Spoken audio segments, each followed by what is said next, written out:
DataScience.net, c'est une plateforme d'intelligence collective dédiée au Big Data, sur laquelle des entreprises, en particulier de grandes entreprises, peuvent organiser des challenges, des concours liés à la data science, donc mettre à disposition des données, et une communauté de data scientists, en l'occurrence francophones, puisqu'on raisonne par plaque géographique, et pour l'instant on est sur une communauté francophone, concourt sur ces challenges pour proposer des modèles prédictifs à l'aide de méthodes, de statistiques, de machine learning, avec une dimension prédictive qui est importante. Alors les groupes qui nous confient des challenges sont plutôt des grands groupes à cette heure, qui s'inscrivent dans une logique d'innovation, donc qui cherchent de nouvelles idées, de nouvelles méthodes sur la plateforme, et je pense en particulier à des groupes comme la SNCF, la Caisse des dépôts, AXA, le groupe Total qui est en train de préparer un challenge qui est sur le point d'arriver. Voilà, donc c'est plutôt ce type d'entreprise qui s'adresse à nous aujourd'hui. Alors je vais citer un bénéfice concret pour l'un de ces groupes, qui est un groupe que je n'ai d'ailleurs pas cité dans la liste que je vous ai évoquée, puisqu'il s'agit de GDF Suez, qui a lancé un challenge dont l'objet était de prévoir des bandes d'énergie, et qui est aujourd'hui, les modèles qui ont été mis en place sont inscrits au cœur du système d'information qui leur permettent d'opérer des achats-ventes sur les marchés. Et la dimension prédictive sur les achats-ventes d'énergie est extrêmement importante pour un opérateur énergétique, et la qualité prédictive des modèles est essentielle. Et en l'occurrence, les gains qui ont été obtenus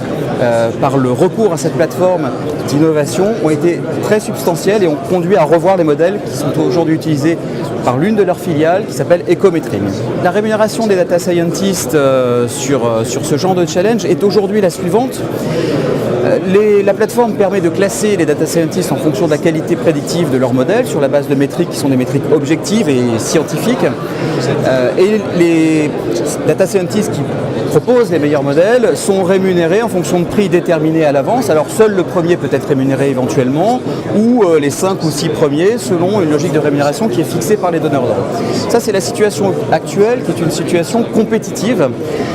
La plateforme va prochainement proposer une situation qui est plus collaborative,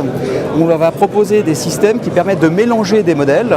et de mesurer la contribution de chaque modèle individuel au modèle mélangé, et donc de distribuer les gains non seulement en fonction du classement, mais de la capacité de chaque modèle à contribuer à la création de valeur collective. Alors sur les derniers challenges, le dernier challenge qui a été proposé par AXA, on est sur une rémunération de 13 000 € qui a été mise en jeu. Pour DataScience.net, l'enjeu est aujourd'hui de faire monter ces montants financiers qui sont mis en jeu, car notre objectif évidemment n'est pas que cette plateforme soit une plateforme d'innovation à bas coût. Il y a une vraie valeur qui est délivrée sur ces plateformes par les data scientists, qui doivent et méritent d'être rétribués de façon juste et équitable pour cela.